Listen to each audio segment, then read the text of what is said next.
And I have created a diagram of how someone sneezes. So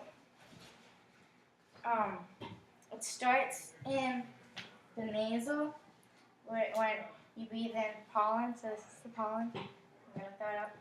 Or something that you're allergic to. And the nasal, this part, it goes into the nasal, and it's called the olfactory bulb.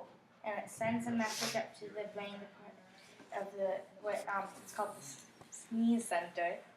I couldn't actually believe it was called that, but it is. And then it sends back a message telling it to get the nasal to get the irritant out.